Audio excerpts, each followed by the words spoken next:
Est-ce que ça t'est déjà arrivé de laisser passer une injustice parce que tu n'avais pas su poser tes limites? Si c'est ton cas, reste là parce que je vais te partager quelque chose.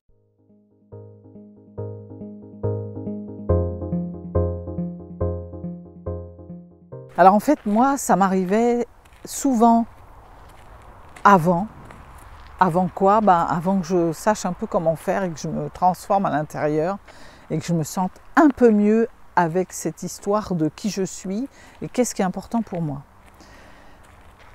Hier, alors je vais te raconter comment c'est venu ça. En fait, hier, je suis allée me faire une paire de lunettes. Donc j'avais pris rendez-vous, tout ça, et à 14h30, donc j'avais pris rendez-vous, j'étais super contente de l'idée, parce que je me suis dit, comme j'ai rendez-vous, même s'il y a un peu de retard, ça va être dédié pour moi. Donc, 2, ça me permet de le cadrer dans un calendrier, dans un agenda déjà bien chargé. Et puis, il y a le truc de, c'est bien parce que tu n'arrives pas chez l'opticien, là, comme ça, à attendre 3 heures. Donc, j'étais super contente. Bon, en plus, si tu es comme moi, quand je décide de faire quelque chose qui est important, moi, des fois, il me faut du temps. Cette histoire de lunettes, ça faisait un moment que je savais qu'il fallait que j'y aille et que j'arrivais pas à y aller. Donc, quand je me suis décidée, moi, quand je me décide, il faut un peu que ça fonctionne, quoi. Parce que c'est comme, voilà, ça y est, c'est maintenant, tu vois. Bon, voilà. Donc, pourquoi je te parle? Je te mets tout le cadre, parce que quand je suis arrivée, je te le donne en mille. J'ai commencé, alors il y avait une dame qui n'avait pas fini, donc ça c'était ok. On s'installe, je m'installe, tout ça. Je commence et pof, il y a une dame qui arrive. Alors il y a une dame qui était arrivée, non, le temps que j'attende, il y a une dame qui est arrivée derrière moi.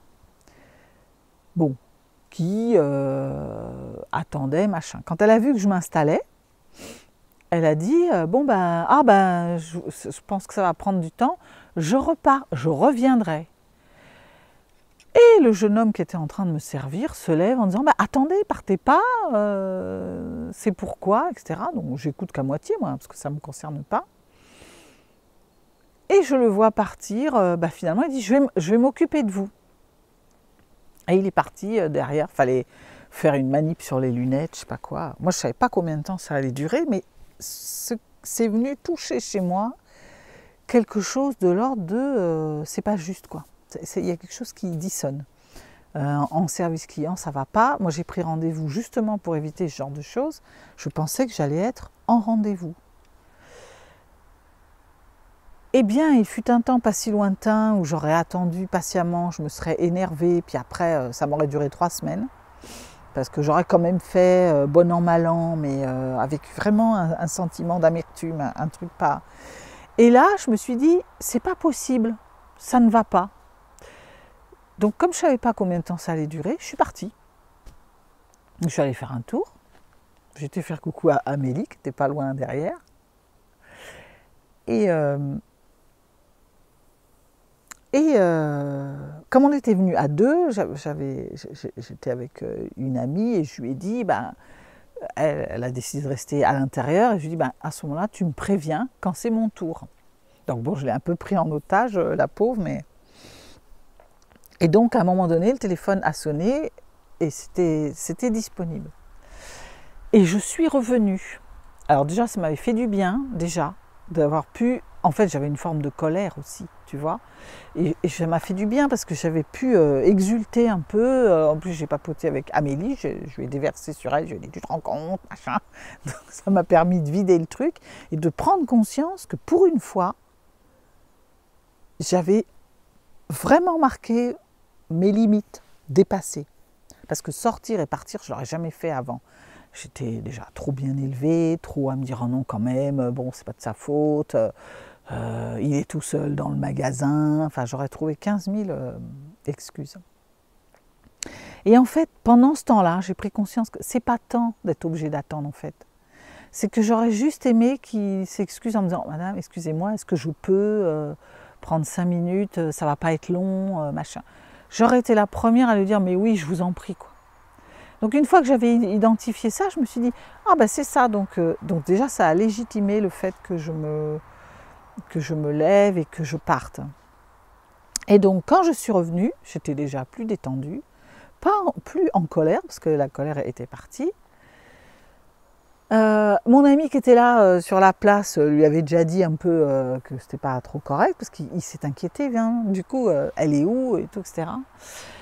Et parce qu'il a même cru que c'était pas pour moi, il a dit ah ben c'était pour vous, elle lui a dit non non c'était pour la dame qui est partie, mais etc. Bon bref, donc déjà j'étais contente parce qu'elle avait déjà fait une première approche, mais en fait il s'est excusé en disant je sais pas quoi, et finalement j'ai pu lui dire mais écoutez c'est pas le sujet, c'est juste que bon moi j'ai pris rendez-vous exprès pour justement pas subir ce genre de choses dans mon emploi du temps un peu, voilà. Et puis, je peux tout à fait comprendre qu'il y ait, voilà, un imprévu, quelque chose, mais c'eût été bien que vous vous excusiez, vous me demandiez, voilà, vous m'expliquiez un peu, et puis surtout que vous n'en aviez pas pour longtemps, comme ça, j'aurais attendu patiemment. Bon, il en a rajouté une petite couche en me disant, oui, mais vous comprenez, c'est une cliente. J'ai failli lui dire... Oui, mais si vous en voulez une autre, parce que là, vous avez une cliente en face de vous, si vous en voulez une autre, il va peut-être falloir faire attention. Mais bon, et du coup, ça a permis quand même le fait de déposer. Il s'est excusé, il a reconnu que voilà, bon, qu'il était tout seul, que c'était pas simple et tout, etc. Et du coup, il a même dit, ben, on va être obligé d'aller à côté pour faire les tests. Quand ça sonne et que quelqu'un rentre, je vais être obligé de me lever pour surveiller les lunettes, qu'il n'y en ait pas un qui vienne. Voilà. Je lui ai dit, bah voyez, il n'y a pas de souci là. Bon, pourquoi je te raconte tout ça? Parce que c'est pas tellement mon histoire de lunettes. C'est juste que là, j'ai pris conscience, parce que finalement, c'est même un peu nouveau que j'arrive à faire ça, vraiment très assumé. C'est ce truc de poser tes limites. Bon, poser ses limites, c'est d'abord reconnaître qu'il y a une limite qui a été dépassée. Donc quand tu as une sensation à l'intérieur, c'est d'abord d'écouter un peu ce qui se passe plutôt que de mettre tout de suite l'émotion de côté en disant bon c'est pas grave, et tu as tous tes vieux réflexes et tes croyances et ton éducation qui surgissent et qui te font tais-toi, tu t'écoutes ça. Moi j'avais tout le corps qui commençait à faire j'étais pas bien, puis ça montait en fait. Et j'ai fait au départ ce que je fais tout le temps, j'ai commencé à grogner, à faire bon. Alors il y avait la dame qui me regardait, j'étais là, oui quand même, j'avais rendez-vous, machin. Puis à un moment donné, j'ai écouté cette émotion. Et je me suis dit, bon, je pars. Donc je suis sortie, bon, j'ai été voir Amélie, c'était cool. Si tu as une amie dans le coin, si tu as quelqu'un où tu passes un coup de fil, ou si tu ne veux pas être tout seul, fais-toi aider, appelle. Mais l'idée, c'est justement de prendre conscience de ce qui se passe en fait.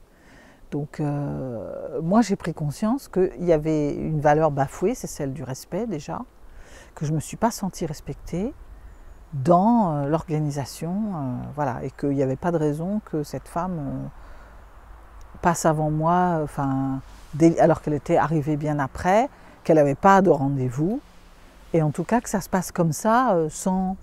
Et que je me suis sentie comme prise en otage en fait.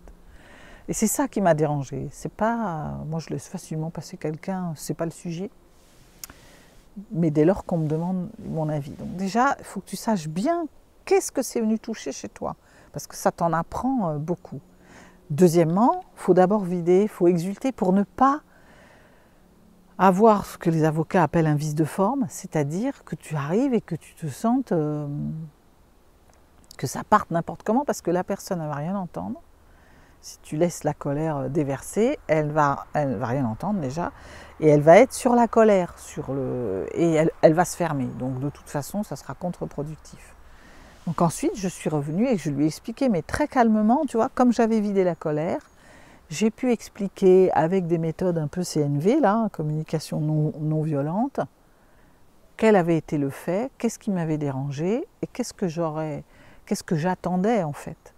Et ça a été productif parce que tu vois, ensuite il m'a prévenu qu'il pouvait y avoir d'autres fois comme ça. Et il m'a demandé, est-ce que c'est OK pour vous quoi.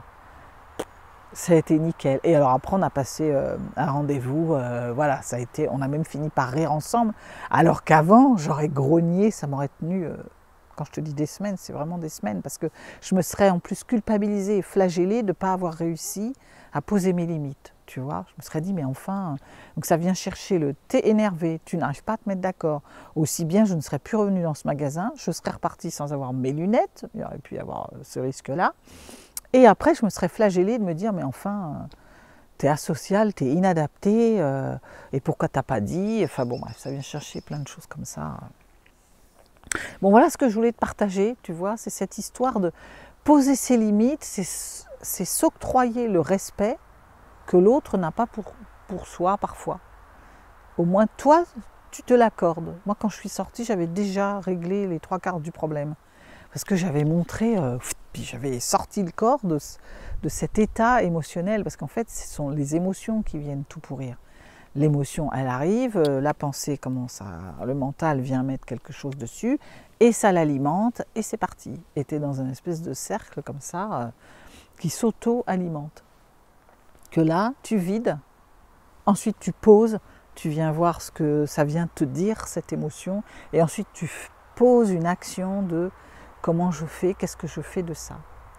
Et moi, je suis super contente, tu vois, parce que je me dis, maintenant, j'arrive à avoir un émotionnel qui monte, mais que je régule et qui ne me dure pas des mois, quoi. Ça ne devient pas un état d'être, parce qu'une émotion qui dure dans le temps, ça devient un sentiment, et ensuite, ça devient un état d'être, ça devient une habitude, et ça devient un état d'être. C'est comme ça que une morosité s'installe, une dépression s'installe, voilà, tu deviens ton émotion en fait. Donc c'est important d'accueillir ça c'est une des clés j'aurais presque envie de dire la principale clé de résolution. Voilà, j'espère que ça t'aura aidé. Et puis je te dis à bientôt pour de prochaines aventures.